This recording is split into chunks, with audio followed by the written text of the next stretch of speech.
இது news first prime time sunrise. அனைவருக்கும் இனிய காலை வணக்கம். இணைந்திருப்பது இலங்கை முதல்தர செய்தி வழங்குகிற நியூஸ் ஃபர்ஸ்டின் காலை நேர பிரதான செய்தி அறிக்கையுடன் கொழும்பில் அமைந்துள்ள நியூஸ் ஃபர்ஸ்டின் பிரதான கலையகத்திலிருந்து உங்களை சந்திக்கும் நான் ஜோடின் சுஜன். சர்வதேசத்தின் பல பாகங்களிலுமிருந்து சக்தி குளோபலோடாக இணைந்திருக்கும் உங்களை சந்திப்பதில் மிகுந்த மகிழ்ச்சி. விரிவான செய்திகளுக்கு செல்லும் முன்னர் முதலில் தலைப்புச் செய்திகள். அரசு வைத்தியர்கள் சங்கம் முன்னெடுத்த பணி பகிஷ்கரிப்பு இன்று காலை 8 மணியுடன் முடிவிற்கு. இன்று நள்ளிரவு 12 மணி முதல் தனியார் பஸ் மற்றும் முச்சக்கர வண்டி ஊழியர்கள் சங்கம் வேலைநிறுத்த போராட்டத்தில் ஈடுபட உள்ளதாக தெரிவிப்பு. அஞ்சலா மெத்யூஸ் 2015ஆம் ஆண்டிற்கான சிறந்த கிரிக்கெட் வீரராக தெரிவு.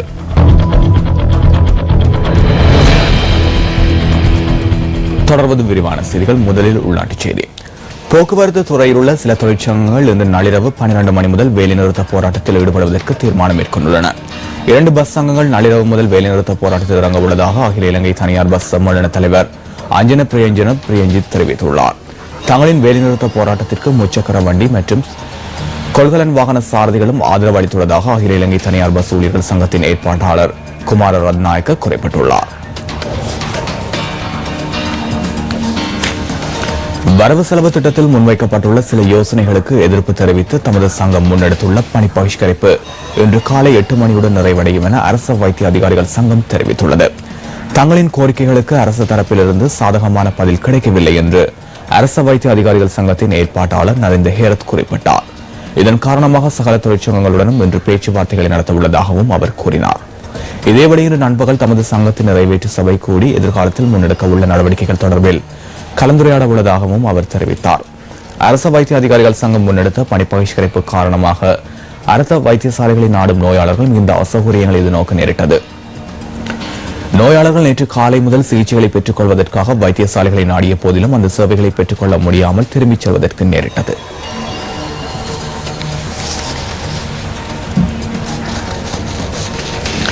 தேசிய வைத்தியசாலையில் இறுதி நோயாளர்களுக்கு மேற்கொள்ளப்பட்ட என்ஜியோகிராம் பரிசோதனையின் பின்னர் 4 நோயாளர்கள் உயிரிழந்தமை தொடர்பிலான விசாரணை அறிக்கை இன்று தன்னிடம் சமர்ப்பிக்கப்பட உள்ளதாக சுகாதார சேவைகள் பணிப்பாளர் நாயகம் டாக்டர் பாலித மகிபால தெரிவித்துள்ளார்.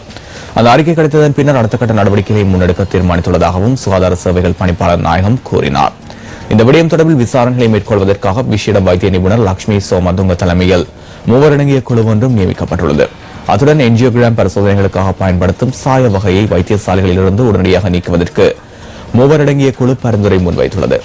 என்ஜியோகிராம் பரிசோதனையின் பின்னர் 4 நோயாளர்கள் உயிரிழந்த சம்பவத்தின் பின்னர் இந்த விசேட விசாரணை குழு உடனடியாக விசாரணைகளை ஆரம்பித்தது.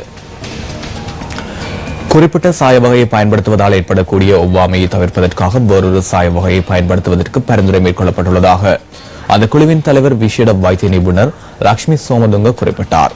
அத்துடன் சம்பவம் தொடர்பிலான மேலதிக விசாரணைகளுக்காக என்ஜியோகிராம் பரிசோதனைக்கு உட்படுத்தும் சாய வகையை ரசாயன ஆய்வுக்கூடத்திற்கு அனுப்பியுள்ளதாகவும் அது குறித்த அறிக்கை கிடைத்ததன் பின்னர் இறுதி தீர்மானத்தை எட்ட முடியும் என்றும் அவர் சுட்டிக்காட்டினார். உலகின் மாபெரும் ஆட்கொல்லியான எய்ட்ஸ் தினம் டிசம்பர் மாதம் 1ஆம் தேதி இன்றைய தினம் சர்வதேச அளவில் கடைபிடிக்கப்படுகின்றது.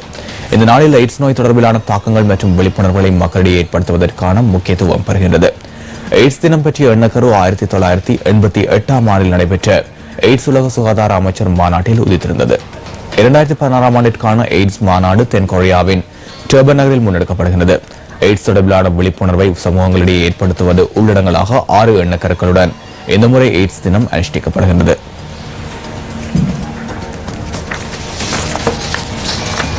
பிரதமர் ரணில் விக்ரமசிங்கே இன்று அதிகாலை ஹாங்காங் நோக்கி பயணமானார். ஹாங்காங்கில் நடைபெறுகின்ற 2017 உலகம் என்ற மாநாட்டில் கலந்து கொள்வதற்காகவே பிரதமர் ஹாங்காங் பயணமாகியுள்ளார்.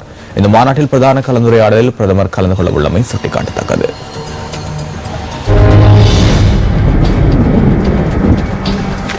நாட்டில் நிலவும் வானிலை தொடர்பான தகவலுடன் இணைந்து கொள்கின்றார் வானிலை அதிகாரி கே சூரியகுமாரன்.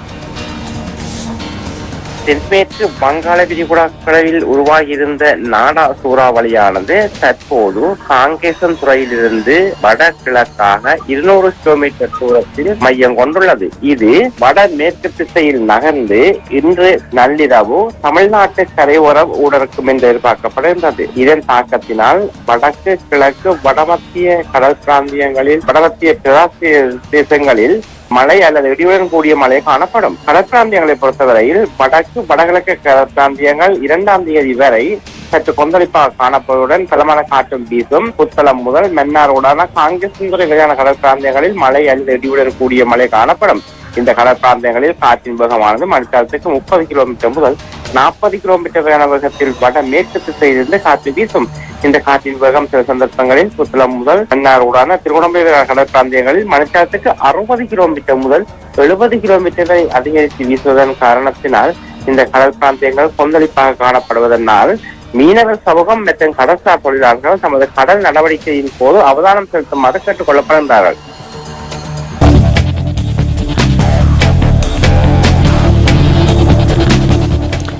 காலை நேர பிரதான செய்தி அறிக்கையில் தொடர்வது விளையாட்டுச் செய்தி. இலங்கை கிரிக்கெட் அணி தலைவர் ஆஞ்சலோ மேத்யூஸ் 2015ஆம் ஆண்டிற்கான சிறந்த கிரிக்கெட் வீரர் மற்றும் டெஸ்ட் கிரிக்கெட் போட்டி, ஒருநாள் கிரிக்கெட் போட்டி ஆகியவற்றில் திறமையை வெளிப்படுத்திய சிறந்த வீரருக்கான விருதினை சுவீகரித்துள்ளார். இலங்கை கிரிக்கெட் நிறுவனத்தின் ஏற்பாட்டில் நேற்று நடைபெற்ற வருடாந்த விருது வழங்கும் விழாவில் இந்த விருது வழங்கப்பட்டுள்ளது.